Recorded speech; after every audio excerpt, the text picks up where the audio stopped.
Welcome to the Watts Wellness Podcast. My name is Corey Watts. And my name is Sanchia Watts. Based in Perth, Western Australia, both of us have been on our own self-development journeys for many years now, which has led to this moment. The intention behind the Watts Wellness Podcast is to help you meet yourself deeply as you navigate your own human experience. Become present in this moment. Take a deep belly breath. And be open to receiving this week's episode. Hello, everybody, and welcome to episode 6 of the Watts Wellness Podcast. Today, I am joined by my dear friend, PT, female embodiment coach, and advocate for sound healing in the beginning, Carly. Welcome. Thank you so much for having me. This is so exciting. Wow. All I can say. Wow. You're my first guest, and I'm very excited to interview you. You were the first person that came into my mind, and you just have so much to offer and bring to the table. So I'm excited for us to go deep today and see where we end up. But thanks for joining. Thank you so much for having me. And thank you for thinking of me first. It's an absolute blessing. Yeah, it's been so good. You literally were one of the first people to come to a sound healing, and then we just clicked straight away and got along. And I've known you for 2 years now. It's been a long time. It's crazy. I remember I don't even remember how I heard of you.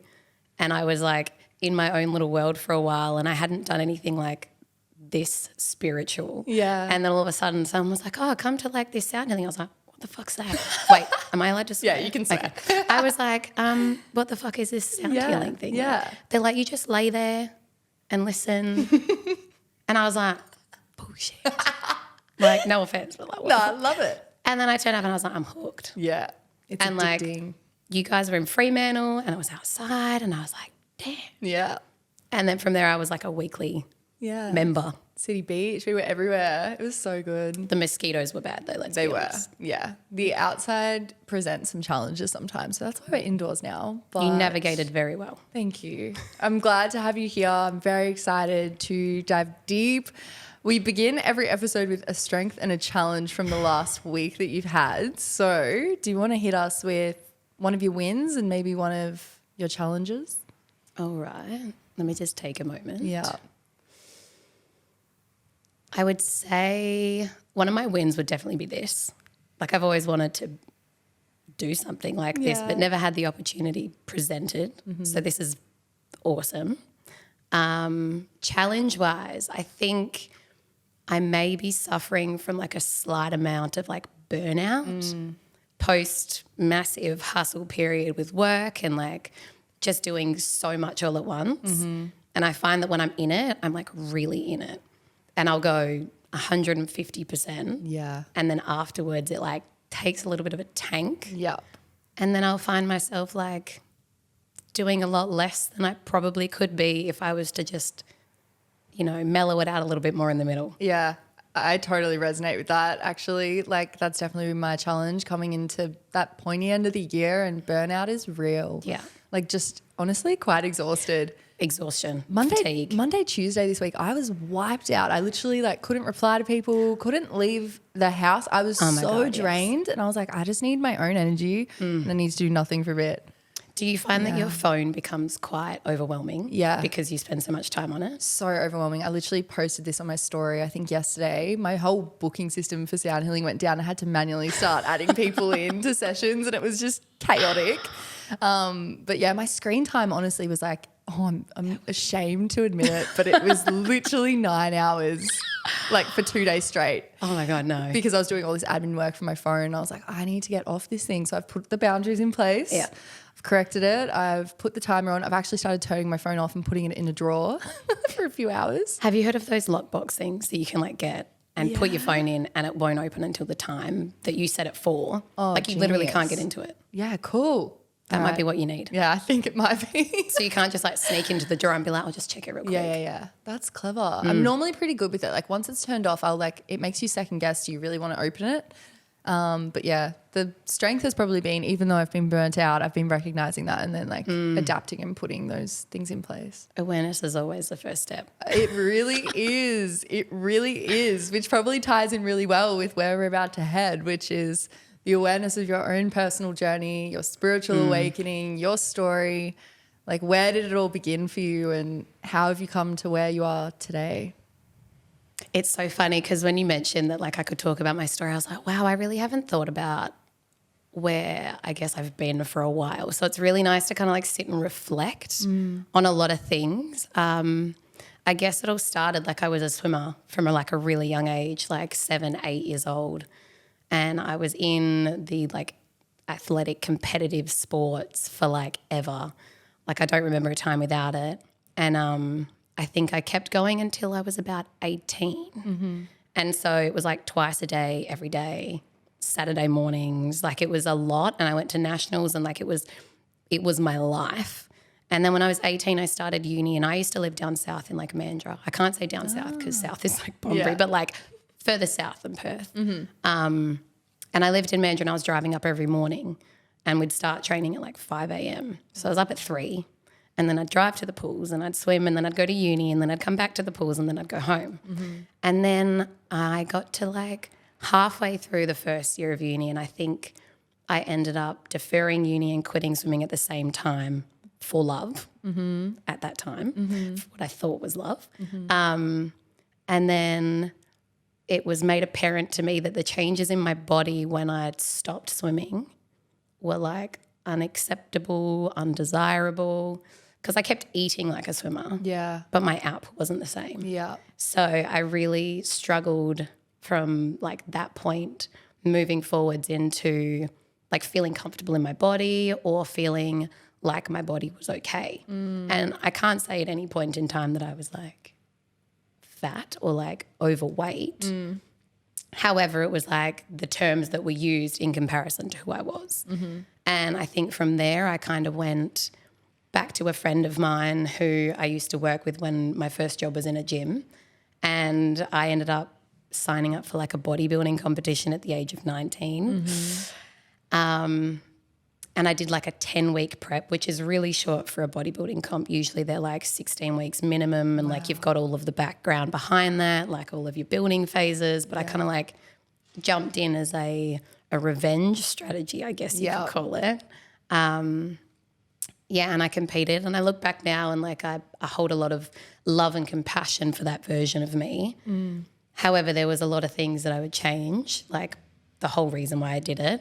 But after that, because I was still very young, hadn't had any self-awareness really, I ended up with like bulimic tendencies. So I never got diagnosed. I was never like that bad, but I had all of the signs. Looking back, the awareness now. But it took me 3 years to get out of that. And the only I guess, pathway I could see out of that was to do another one. So I was 22 at the time. And I decided to do another one 3 years after when I still hadn't really worked on myself. Yeah. It was like my last opportunity, like my last thought process to get me back to how I was. Because in that phase when you are post-comp, it's very hard to feel good in your body once you've been, like when I was competing, everyone's like, oh my God, you're so amazing. Like, look at your body, you're so lean, you've got a six-pack. And it's really pushed on you to be this. The smaller you are, the better you are. Yeah. The more lovable you are, like the more desirable you are, the more attractive. So I found that really hard from that young age to be like, oh, okay, like my body has changed. I think I ended up gaining like 12 kilos. And I actually have this memory of sitting on my parents' couch afterwards and like I did really well at my comps. But then like post, I like really fell in a hole and I ate like an entire loaf of bread as cheese on toast. Yeah. And like it's a distinct memory now, like it's like locked in there. And I was like, oh wow, like I didn't realise how harmful the behaviours I was getting into like at that time without actually thinking.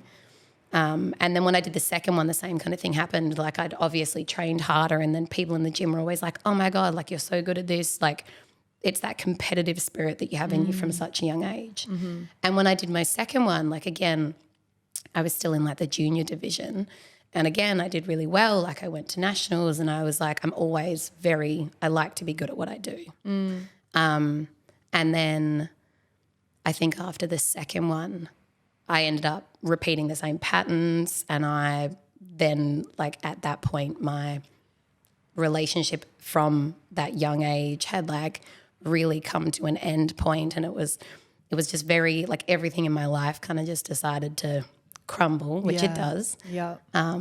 So when I was about 22 after that comp and still being in that mindset, I'd gained a lot of weight. I went to Melbourne and I remember like 2 days later, again, 10 kilos heavier, which is the extremes that you put your body under when it comes to bodybuilding. It's like I'm not necessarily starving. I don't want to paint a bad picture. I don't have anything bad against bodybuilding. It's a sport. Yeah. But, you know, we go into these extremes and then once you're out, there's no goal. Yeah. There's nothing to like look forward to necessarily. And as a young woman, I was really like, oh my God, I can go and enjoy myself now. And so like same thing happened. And then I think it just got to a point where I was like, my parents' house, I was still living with my parents at 21, 22. And I was like, okay, like it's time for a change. When I left my parents' house, I left my last relationship behind. I was like, this is it. Like when I leave, I leave.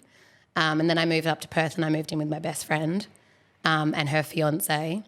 And that's when like my life kind of started again. Still not my spiritual awakening. That came later on down the track, probably about 3 years ago, like right before I came and saw you actually. Within my current relationship, I made a few mistakes. Yeah. And it really made me think about who I am and who I want to be as a person and how I want to treat other people, but also how I want to be treated. Yeah. And, you know, it really takes the big mistakes and like you being able to sit with yourself and be like, wow, that's not what I want to do. That's not the person I want to be. Like you really have to like stare at yourself and be like, what are you doing? Yeah. Why are you doing this? Yeah.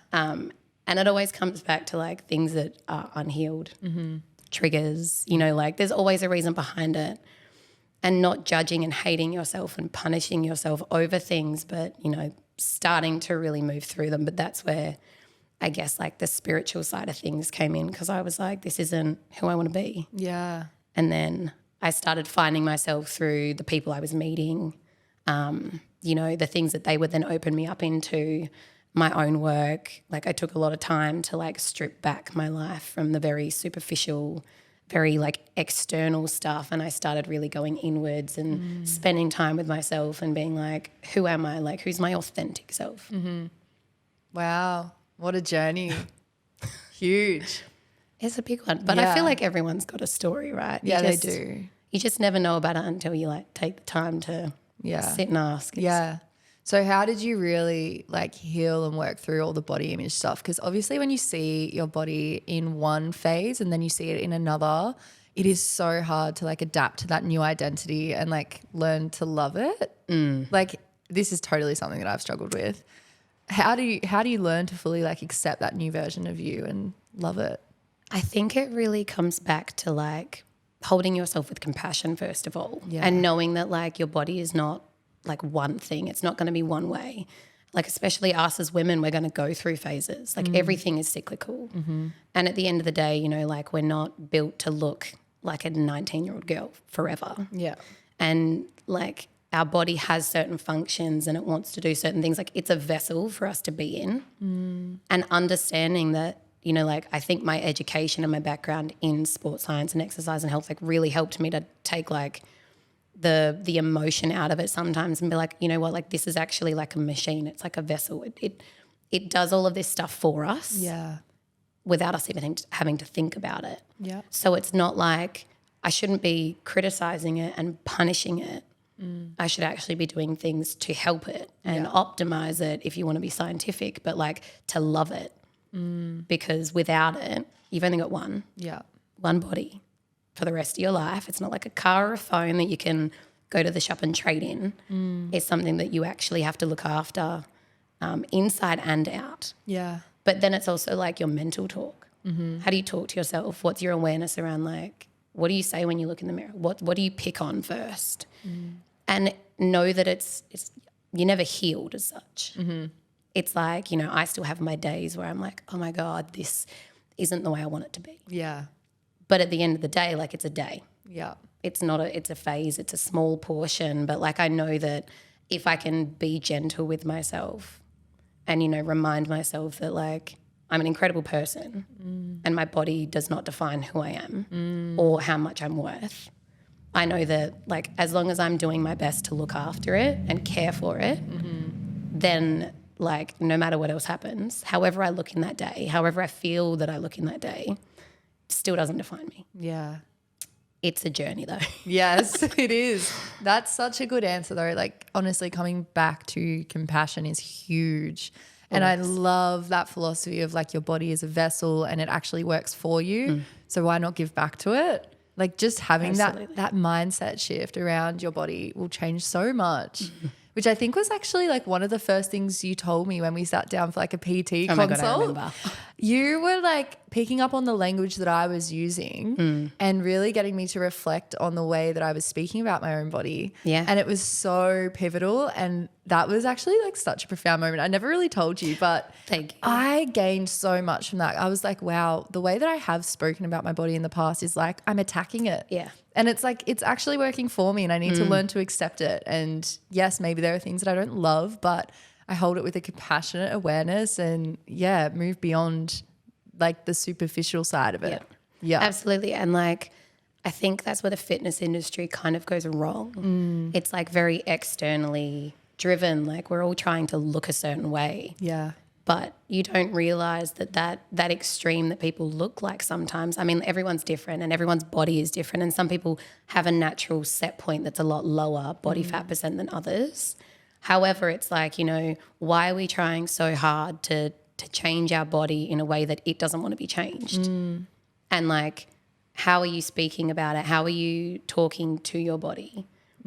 Because as you said, like it is something that is working for us. Yeah. Without it, if you're not looking after it, it's never gonna look after you. Yeah. And if you're prioritizing like nourishing it in a way that feels good for you and moving it daily in ways that feel good, like if you can hit all the pillars, including like sleep quality for sure, stress management and like embodiment for me, I think is something that's really big. But if you can hit all of these pillars, like your body is going to want to naturally sit at a point that you're probably going to love. Yeah. But it's when we start to, this is where we'll probably hit that embodiment part. But I think that like the reason sometimes our body is against us is because we're actually disembodied. Yes. When you're in your body, like it gives us signs, it gives us signals. Like we literally have hormonal signals that tell us when we're hungry and when we're full.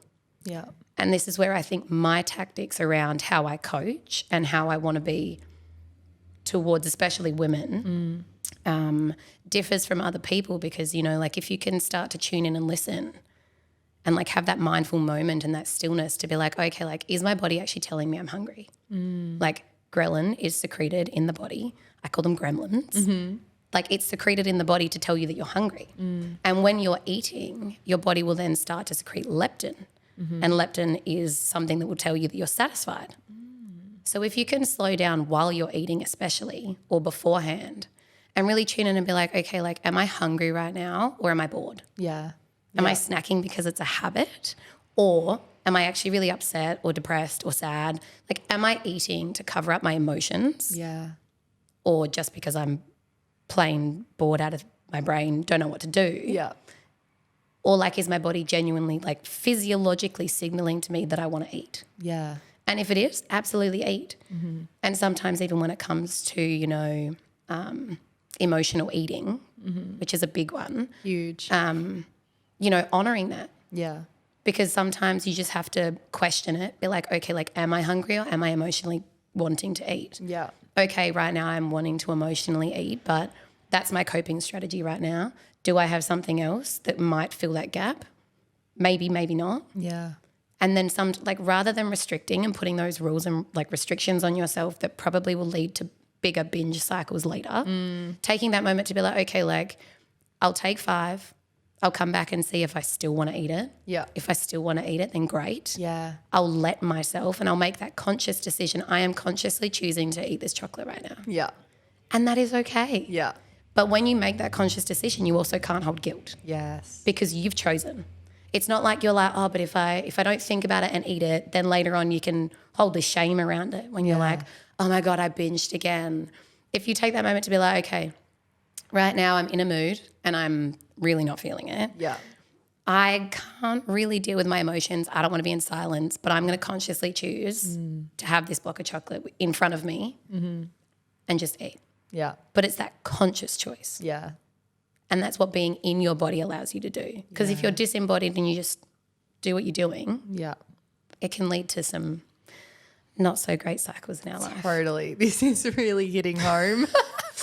Me too, sis. Yeah, it's such a prevalent topic for women, I think. I have a lot of people that come to me in sound healing that talk about emotional eating, and it takes a profound amount of self-awareness to actually catch yourself when you're reaching for the block of chocolate and when you're in that moment. Yep. If you can just become so mindful and so present, then you've got the room and the space to really ask yourself, like, do I need this?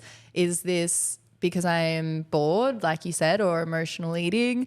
And a big thing that's really changed the game for me is just like taking 3 breaths before I eat anything now. Yep. Like as soon as the food's in my hands, it's like, all right, I'm going to breathe 3 times. It really helps with digestion as well. Absolutely. Because it puts you in that parasympathetic nervous system state. Yeah. But just like breathing and going like, is this going to fuel my body? And am I doing this with love? Yeah. That question is a game changer.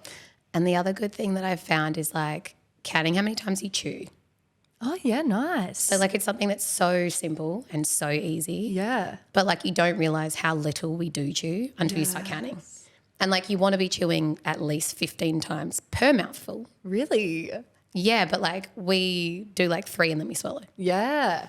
So like slowing that down, same as the breath. Yeah. So like there's all of these mindfulness practices that I like to implement when eating, especially because it does really slow you down. Because one of the things that people find like indigestion or like anything to do with gut health, like just taking that moment to actually be grateful for your food. Like the fact that we have it and have access to this stuff, even if it's not the most nourishing food, the fact that you can walk down the shops and buy it. Yeah. But then like also having a glass of water beforehand, because most of the time when we're hungry, sometimes our body's actually signaling thirst. So like having some water, but then also making sure that you don't have distractions. Yeah. Like having a put aside eating time. Yeah. So not while you're driving, Yeah. not while you're working, Yeah. not while you're, on your phone. That's a big one. And like, I'm not going to lie, I'm terrible at this sometimes. And I'm definitely like, I practice what I preach sometimes, but it's not about being 100% perfect. Yeah. Like sometimes I'll love to have my dinner in front of the TV watching Netflix. Totally. Damn right. But it's about, like being aware of these different things that you can implement to really help with the connection that you can create and cultivate with your body. Yeah. It's really an act of self-love, hey? Damn right. Yeah, it and is. And self-devotion. It is. Like I like the term self-discipline, but I think I created such an unhealthy relationship with it when I was competing that now I actually term self-discipline, self-devotion. I like that. So it's that like harsh love that you have to have for yourself Yeah. to achieve your goals, because it's all great to be like in the moment, but we still want to be moving. Yeah. Like progress is happiness. Yeah. So like it's that mix between doing the things for your long-term self rather than the short-term things right now that might make you feel good. Mm-hmm. And yeah, discipline it does feel very masculine, but I do like self-devotion because it's like that harsher love that you're like, I respect myself and I love myself enough to do this now for later. Yeah, I love that. How do you find the balance of like being devoted to yourself but also like honoring your needs, or do you think they kind of go hand in hand? I do think they do. Yeah. But I also, again, want to just preface by saying that, again, I'm not the epitome of any of this. It's I think it depends on what phase you're in. Yeah. I think like I'll go through phases where it's a get shit done. Mm-hmm. And like my needs will come second. Yeah. Like when I'm working lots and, I'm probably more sleep deprived, my training will come second. Yes. Or like food will be more of a convenient choice rather than when I have some slower times in my own life, then I can be like, okay, like my training is important and like I want to nourish my body. I want to cook myself food. Like I think they do go hand in hand. And I do think that, needs and desires and all of this stuff, like it all goes in the same path. Yeah. But I do think that we are very impulsive and we are very easily like we're chasing that quick dopamine hit. Yes. And we're like, oh, phone, oh, notification, or, you know, like, oh, quick snack, like food, like yum. That'll make me feel good in the short term. But if we were to really tune in, like, I'm not saying that this food is bad. It's not even about moderation, but it's about tuning in and being like, oh, okay, like I know that if I eat a bag of lollies, I'm going to feel like shit. And like before I eat it being like, oh, okay, like what does my body actually want? Yeah. Because there's this thing called the addition rule that's like, you know, rather than not having it at all, it's about having like, say, a few squares of chocolate, or say if you like cheese a lot, like having that, but then adding to it and adding some type of like fiber, some type of protein, or some type of like good fats. Like it's about adding to rather than taking away from. And if you start to listen to yourself, you can still have that. Yeah. But you just get to also choose the things that are going to feel good for you later and keep you satisfied and keep you feeling good in your body. Yeah. Because at the end of the day, like not many people can say like, oh, I eat takeout all the time, or I like impulsively eat this stuff and I feel good. Yeah. But most of the time they're, again, not in their body Yes. to actually check and be like, well, this makes me feel terrible. Yeah. Or I'm actually really numb, Yeah. because that's the other one. Yes. We love it, don't we? Yeah, no, it's so true. Like I'm thinking while you're talking, and sometimes like I know that I've binged in the past when I'm trying to suppress emotions and I don't actually want to feel my shit. It's amen. like, I don't feel like crying today. I'm just going to eat the chocolate. Yeah. Like it's a way to suppress and avoid and Absolutely. distract myself from it. So I suppose as well it happens when I am feeling quite numb and I haven't felt through anything for a while. It's like, okay, yeah, now I'm going to binge because I want to feel something. Yeah. Yeah, give me the dopamine hit from the chocolate. Yeah. Yeah. And like I think of, especially when we're like pushing food in and not thinking about it, it's like we're literally pushing the emotions down with the food. Totally. So like they stay in our body. Yeah. And the food just keeps it down. Yes. So like it's a literal repression. Yeah. By forcing things in to keep it down. Totally. And like I do, like numbness is also a sensation though, and this is something that I've really been trying to learn and practice through my own journey. And it's like numbness is a sensation, and it's actually a protective mechanism from when things were too overwhelming. Yeah. And you couldn't deal with them in that moment. You couldn't tolerate the overwhelm that was going to come with that heightened emotion. So we would go to numbness as a protective. Disassociate. Yeah. And like that's where the compassion comes in. Yeah. Because as much as I can be like, fuck, I'm not feeling any of my feelings, because like I go through that quite a lot. It'll come in waves. Yeah. And it's something that you have to keep going through, riding the wave, being like, all right, like I'm here right now. Haven't cried in a while, haven't really felt anything, feeling really like dissociated, but here I am. Yeah.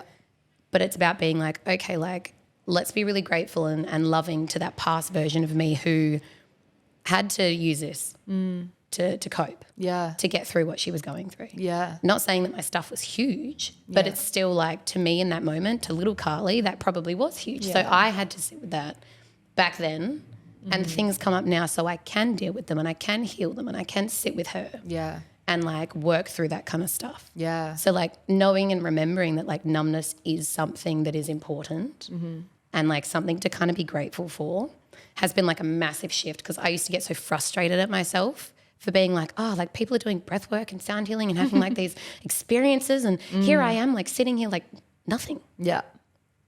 And then when I learned like, you know, numbness is okay. Yes. Sit with the numbness and like be aware of the numbness. Don't just brush it off and be like, I'm not feeling anything. Yeah. Yeah. Yeah.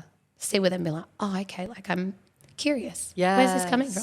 Curiosity is huge. Oh my God. Curiosity and self-compassion are like my two Big things. big things. That's yeah. so funny. I was about to ask, what are your top like 3 things Oh, okay. of like your toolkit of like what's really reshaped you and got you to where you are today? Like, did you do therapy or something? Like, how did you come to becoming so self-aware? I feel like I've always had it in me. Yeah. It's weird. It's hard to explain. Like I don't come, like my parents are not in any way, shape or form spiritual. Like my dad's very emotionally cut off. Yeah. But my mum's very the opposite side. Yeah. So like I've got 2 very polarizing parents.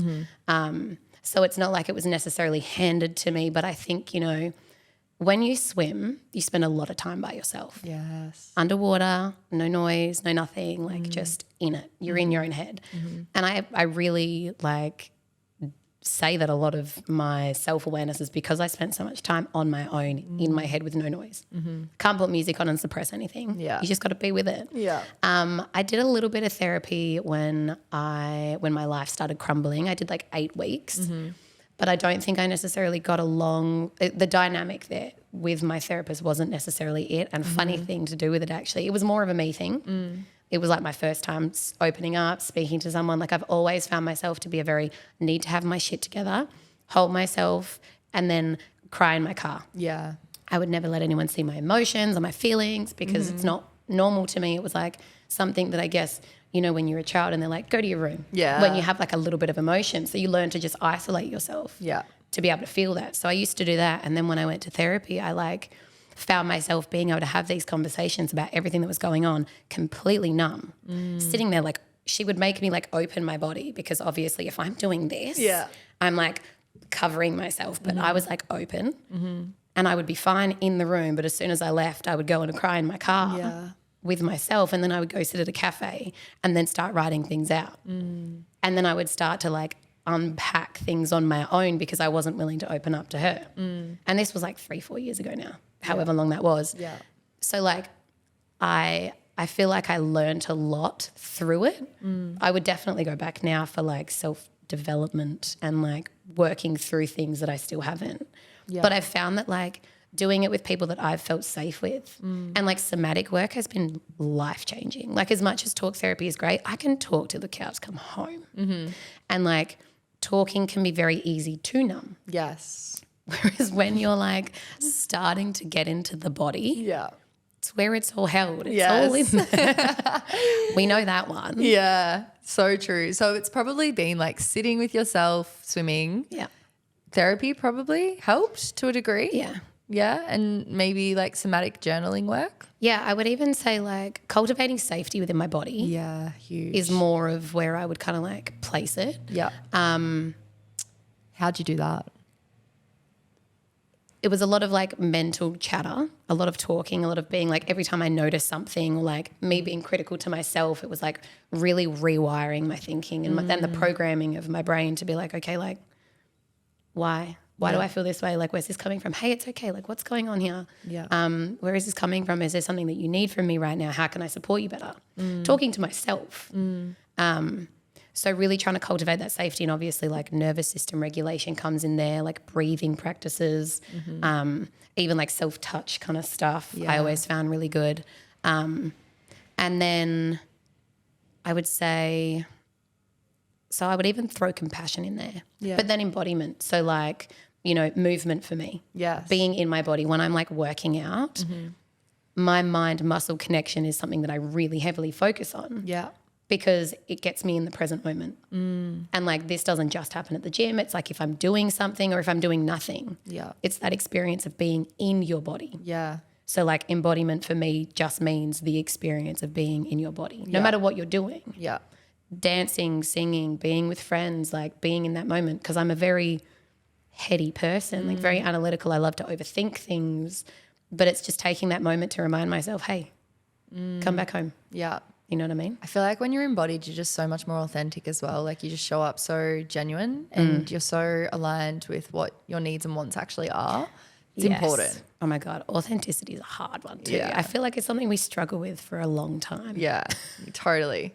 So that kind of leads well into the final sort of pillar I wanted to chat about, which was like, how'd you come into PT? And, you know, that space in the gym is obviously quite masculine. How do you still kind of stay feminine? And how do you balance it? And gym anxiety, I want to open up this can of worms because I think it's something that I definitely struggled with was like, okay, I'm going to walk into the gym, but I'm a sound healer. What? Yeah. Oh my God. You are not It's like, alone. how do I do this? And I overcame that eventually. But like, what are the tips and tricks that have really helped you and others? I think coming from such like a sports orientated background, kind of like really worked in well. Like my first job was gym reception when I was like 15, 16 and I worked at a gym, and then I started meeting people and like realized that it wasn't that scary. I think because I had more of the masculine traits when I was younger from like being a competitive swimmer, like you're quite built and like you're in there and you can be quite strong. And I had a PT when I first started. And that was kind of what got me into it. And then at uni, I went straight in and did like sports science and exercise and health. And that was like I feel like it's been my entire life is movement, which I feel like I've just been called to and knowing that this is what I love. It's obviously taking a split path now, but it's like when I first started, you know, being okay with being a beginner and like embracing that journey, which is something so hard, and I'm finding it difficult now sometimes to like start something new. Like when I started yoga, I was like, what the fuck am I doing? Yeah. Like this is completely different. Yeah. And you're going to find it in so many spaces. But the gym, I think, gets a bad rap sometimes because most of the, I don't want to like make assumptions here, but like from my own experience, like most of the people who go there have insecurities, and that's why they're there. Yeah. You know, like obviously you've got the sports people and the athletes and the people just wanting health purposes, but like what it comes across as like stereotypically, people are there and they look big and they look scary and they're going to stare at you and think that you're a newbie, but like at the end of the day, they're so busy looking at themselves. They don't give a fuck about you. Yeah, so true. And like you don't realize until you put yourself in there and you're like, actually, they're so busy looking at themselves that like you can do whatever you want. Yeah. You could lie on the floor, have a nap. Could. You would know from your experience now. Yeah. And people don't really mind. No one cares. No. But I know that it's hard to also get into that. So what I always like to do with like people who come to me personally, it's like I will take them through things. Yeah. Like I did with you. It's like, you know, I get you to learn the machines, exactly what to do. I get you to like, I do it all for you first and I talk you through it all and I teach you technique, because one thing that people get really worried about is like, I don't know how to use the machines or I don't know how to do the technique. I feel like I'm going to look funny. I feel like people are going to judge me from how I'm doing it, which is understandable. And that's why like getting some help, whether it's a friend who already knows what they're doing and they can do it with you. Yeah. So like an accountability buddy or like someone who's like that little bit better than you are, you know, like either getting them to help you or actually getting like a professional to come in and assist you. Yeah. But I would take people through, like show them the machines and the technique, and then I would actually, while I'm there still with them, I would get them to start setting it up. So like they still have me there to help them and correct them and like them feel secure. Yeah. But then they would start to learn. So then if I'm not there magically, they're not really going to notice, apart from the fact that I'm not standing next to them. They know how to set the machines up by themselves. Yeah. And I feel like that's such a big thing because, you know, you can do a PT session where the PT does everything for you or the coach does everything for you. But then how are you meant to? Yeah. You're going like, what do I do? And then you end up having to become so reliant on people. Yeah. And that's where I really want to like stand out from others, is because like I don't want people to have to rely on me being there. Like I want to educate you and guide you and give you the tools and the resources to be able to do all of this on your own. Totally. And then like you get to make the decision whether you want to be with me and you value what I have to give. Yeah. Or, you know, like if you're fine on your own, then absolutely. Yeah. And I think that that's like with the gym anxiety, like finding people who are willing to help you. Yeah. And like ask for support. And people at the gym are lovely enough that like if you're doing something that's probably a little bit wrong, you could go up and ask someone and be like, hey, like, Yeah. does this look right? You could. Can you help me out here? I don't know how to set this machine up. Yeah. And I've been in situations when I go to different gyms that I don't know and the anxiety's still there. Yeah. Because it's a new place. It's a different machines. It's like, oh, the setup's different. Sometimes I'll walk around a machine and be like, what does this even do? Yeah. Like, even as an experienced gym person, like you get it anytime you go to a new place with new people. Like it's completely normal. So normal. But it's about, can you have the courage to just start? Because you're never going to be ready. No. You're never going to be like, all right, like I'm in it. You just have to like step into the discomfort that comes with it. Totally. And just trust that like you'll start to learn and feel safe in the environment to be like, okay, it's actually not as bad as I believed it to be in my head. Yeah, for sure. That's awesome. Any advice for your younger self? This is a question that I came up with today and just thought it needed to be asked. If you had to tell her anything, you can pick an age, but what would you say to her? Such a deep question. I know. It's a good one though. I would say no specific age, but I would tell her just to trust and surrender.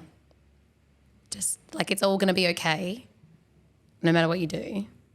Like you're going to learn something, whatever happens, and like you're strong enough. Totally. I love that. That's really nice. And what's coming up next for you, Carly? Anything new? What's on the horizon? Ooh, it's such a like chaotic time. Like I just finished a program, so I'm like having a little bit of downtime, and I'm doing a lot more like group fitness stuff at the moment, which I'm loving. Nice. So I'm also probably going to start running more events. Cool. Because I really have a desire right now to create community. Yeah. And, you know, trying to intertwine like the fitness with the spirituality and try to like bring it together slightly. And that's what my program Cultivate did. And I'm probably going to run another one of those start of next year. Nice. But now like I've got a collaboration with Space Chameleon, who did the abseiling for Cultivate, and we're doing like abseiling and yoga.